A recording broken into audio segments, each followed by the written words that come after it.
अस्सलाम वालेकुम friends. Law of attraction के मुताबिक हमारे हालात यानी जिस तरह के लोग हमारी लाइफ में आ रहे होते हैं, अच्छे या बुरे, धोखा देने वाले या प्यार करने वाले, और जिस तरह की खुशियाँ या मुसीबतें हमारी लाइफ में हमें मिल रही होती हैं, उनका ताल्लुक हमारे अंदर की दुनिया के हालात से होता है।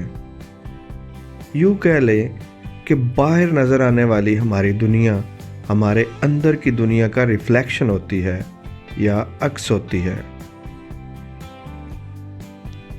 आमतौर पर लोग ये समझते हैं कि हमें लाइफ में अच्छे लोग मिलें, अच्छे हालात मिलें तो ही हम खुश होंगे, मगर लॉ ऑफ अट्रैक्शन के मुताबिक आपको पहले खुश रहना होगा, अपने अंदर की दुनिया में खुशी पैदा करना होगी, फिर ये आपकी बाहर की दुनिया खुशी से भरपूर मिलेगी।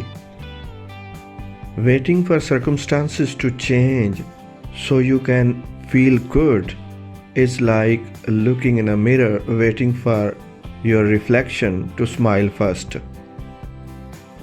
गुड फील करने के लिए या खुश होने के लिए अगर आप हालात के बदलने का इंतज़ार कर रहे हैं तो ये ऐसी है जैसे आप आईने में अपना रिफ्लेक्शन देखते हुए ये चाहते हैं कि वो आईने वाला अक्स आपके मुस्कुराने से पहले मुस्कुराए।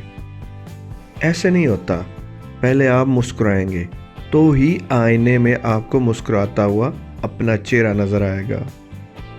बिल्कुल इसी तरह जब आप खुश रहेंगे, अपने अंदर खुशी पैदा करेंगे और उसको लगातार कायम रखेंगे तो उसका रिफ्लेक्शन आपको अच्छे लोगों की सूरत में और अच्छे हालात की सूरत में बाहर की दुनिया में नज़र आने लगेगा।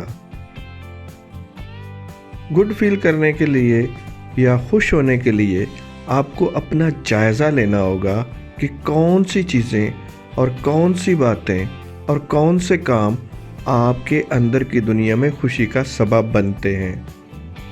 उन्हीं पे आपको ज़्यादा फोकस करना होगा ताकि आपका ज़्यादा वक्त खुशी में गुजरे। Thank you for watching this video.